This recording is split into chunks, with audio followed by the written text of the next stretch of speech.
Lines 47 to 48, the frame house between Goldsworth and Wordsmith. The first name refers to the house in Dulwich Road that I rented from Hugh Warren Goldsworth, authority on Roman law and distinguished judge.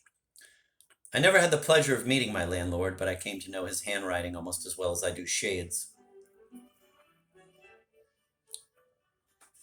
The second name denotes, of course, Wordsmith University. In seeming to suggest a midway situation between the two places, our poet is less concerned with spatial exactitude than with a witty exchange of syllables invoking the two masters of the heroic couplet, between whom he embowers his own muse.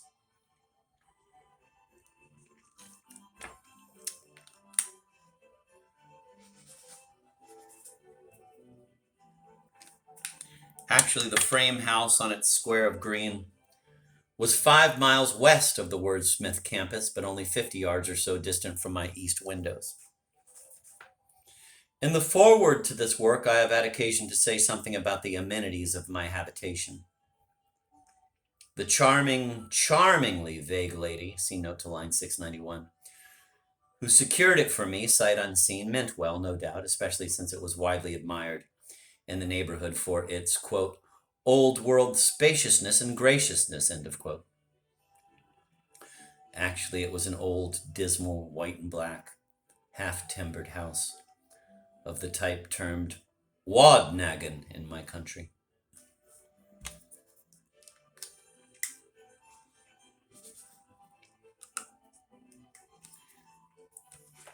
With carved gables, drafty bow windows, and a so-called, quote, semi-noble, end of quote, porch, surmounted by a hideous veranda.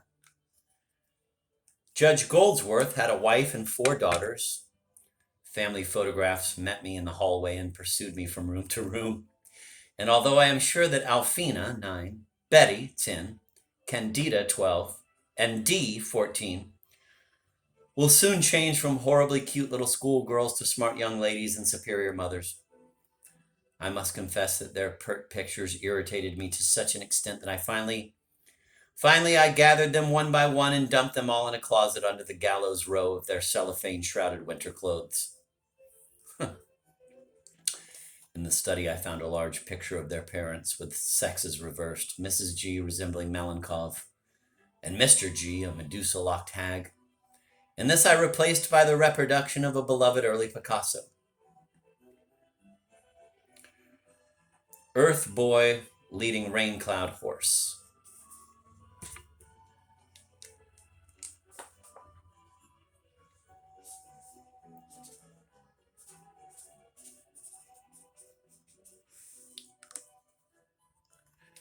I did not bother, though, to do much about the family books, which were also all over the house.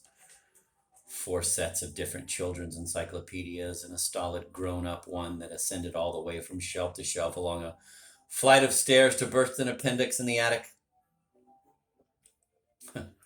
Judging by the novels in Mrs. Goldsworth's boudoir, her intellectual interests were fully developed, going as they did from amber to zen. The head of this alphabetic family had a library too, but this consisted mainly of legal works and a lot of conspicuously lettered ledgers. All the layman could glean for instruction and entertainment was a Morocco-bound album in which the judge had lovingly pasted the life histories and pictures of people he had sent to prison or condemned to death. Unforgettable faces of imbecile hoodlums, last smokes and last grins, a strangler's quite ordinary-looking hands, a self-made widow, the close-set, merciless eyes of a homicidal maniac, somewhat resembling, I admit, the late Jacques d'Argus. A bright little parricide, aged 7, quote, "Now, Sonny, we want you to tell us," end of quote. And a sad, pudgy old pederast who had blown up his blackmailer. What rather surprised me was that he, my learned landlord, and not his, quote, "Mrs.," end of quote, directed the household. Not only had he left me a detailed inventory of all such articles as cluster around a new tenant like a mob of menacing natives, but he had taken stupendous pains to write out on slips of paper recommendations, explanations, injunctions, and supplementary lists. Whatever I touched on the first day of my stay yielded a specimen of Goldsworthiana.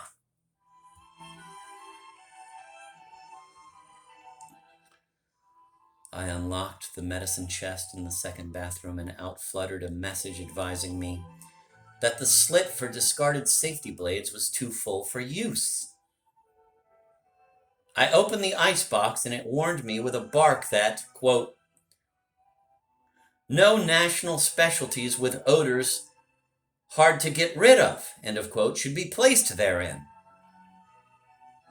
I pulled out the middle drawer of the desk in the study and discovered a catalogue raison of its meager contents, which included an assortment of ashtrays, a damask paper knife, described as, quote, one ancient dagger brought by Mrs. Goldworth's father from the Orient, end of quote, and an old but unused pocket diary optimistically maturing there until its calendric correspondencies came around again. Among various detailed notices affixed to a special board in the pantry, such as plumbing instructions, dissertations on electricity, discourses on cactuses, and so forth, I found the diet of the black cat that came with the house.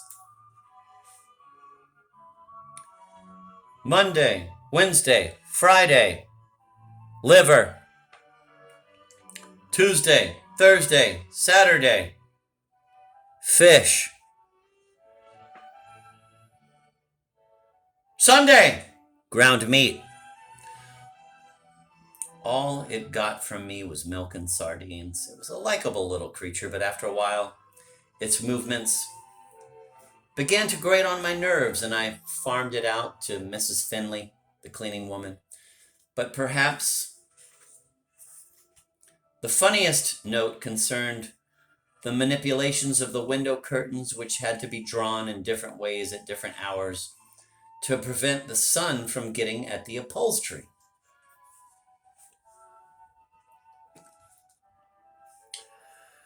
A description of the position of the sun, daily and seasonal, was given for the several windows, and if I had heeded all this, I would have been kept as busy as a participant in a regatta.